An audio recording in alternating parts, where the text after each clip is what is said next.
Hello everyone. Today I would like to discuss religion in the context of society. There is a vast array of misconceptions from non-religious people, liberals, and atheists about the effects of religion on society.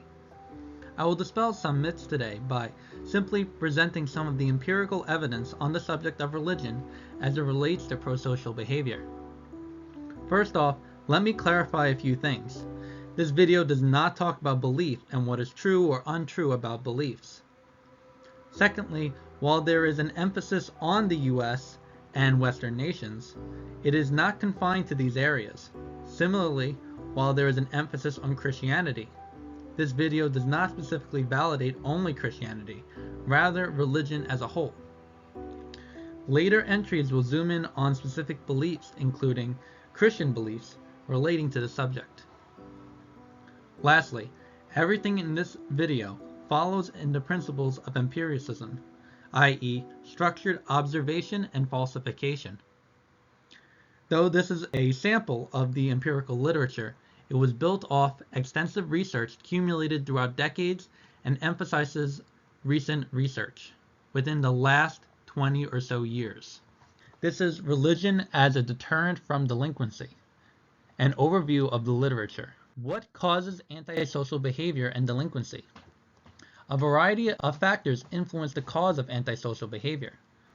Though certain religions, cults, and denominations encourage antisocial tendencies, generally religion is a social organizer that deters delinquent, self-destructive, and antisocial behaviors. Empirical criminological meta-analyses suggest that religiosity is a net positive for society. In one such analysis, religiosity in adolescence was negatively associated with illicit drug use, non-drug delinquency, and alcohol use. In another study, adolescents who reported higher religiosity also reported lower indirect and direct aggression, with self-control and compassion mediating the relationship. This seems to imply that religion has a level of discipline that carries on in the way that adolescents act and how they portray themselves. Religious adolescents tend to be more advantaged in moral behaviors and values. Non-affiliated youths, for instance, are less likely to be involved in community service activities aimed at helping the less fortunate compared to their affiliated peers. Religious involvement seems to encourage responsible academic and social behavior while discouraging misconduct. It is also associated with lower levels of early sexual activity and antisocial behavior. There seems to be a broader movement away from religion in the United States generally.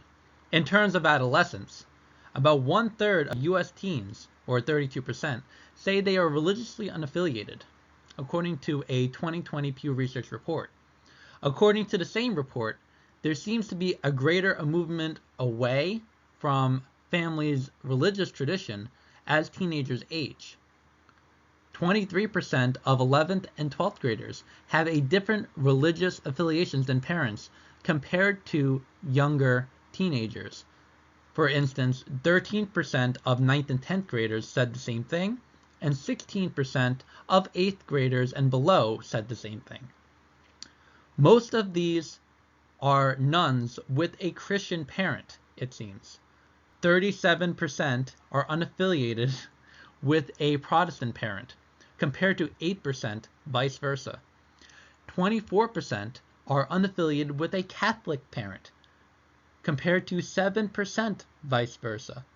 Now let's zoom out from adolescence and focus on society at large. Bayer and Wright, 2001, another empirical criminological meta-analysis, found that religion had a statistically significant overall deterrent effect on crime, especially non-victim crime.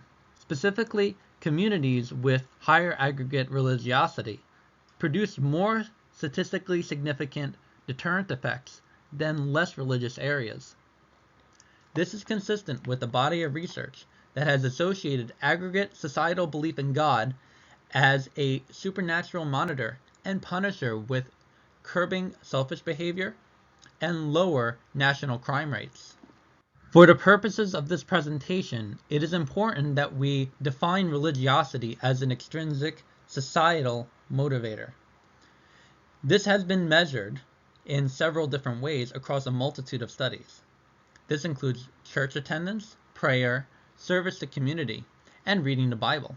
Self-reported church attendance and illicit drug use were found to be negatively associated, as well as alcohol use and delinquency. Religiosity was negatively correlated with self-enhancement, defined as viewing power as a value, which strengthens our understanding of the binding effect of religion. In this way, religion extrinsically binds the individual to community responsibility, as opposed to individual or internal motivations.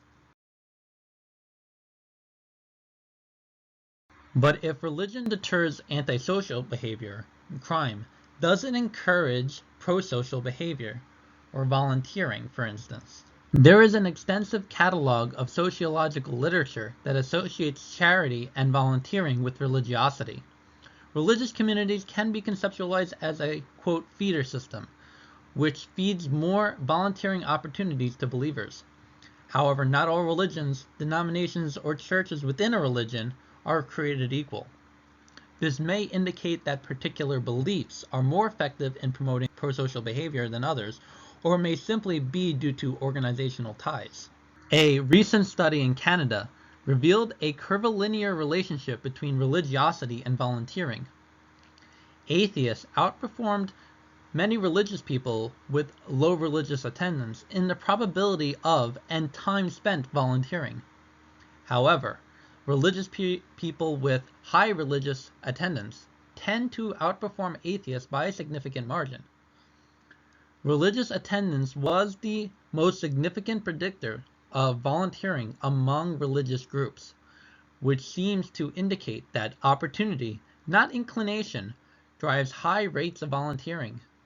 A study in Taiwan found that religious participation, such as in a Buddhist or a Taoist temple, is significantly associated with religiously affiliated volunteering. Any spillover into secular volunteering, or volunteering with non-religious organizations, was accounted for by religious networking. Not all religiosities are positive determinants of volunteering, the researchers found. Religious results, such as the belief in karma, had a significant negative association with secular volunteering and no association with religious volunteering.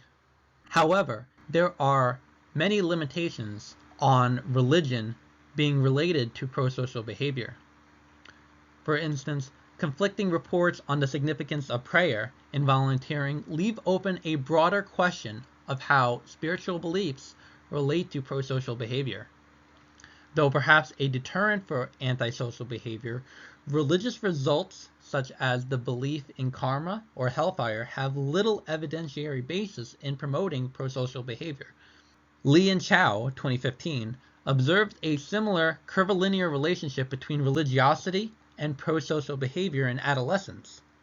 They found that high religiosity and slight religiosity among adolescents had a slight positive correlation with self-reported peer-helping behaviors, yet moderate religiosity had a negative correlation. This is only a limitation insofar that the organizational force of religiosity alone does not confer adequate motivation for prosocial behaviors.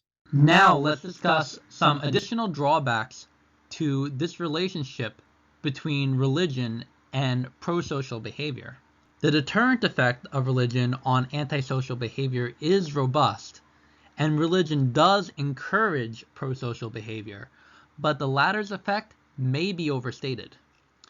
Moral progress in alienated youth may be hampered by cults, on campus or otherwise, that seek to isolate them further.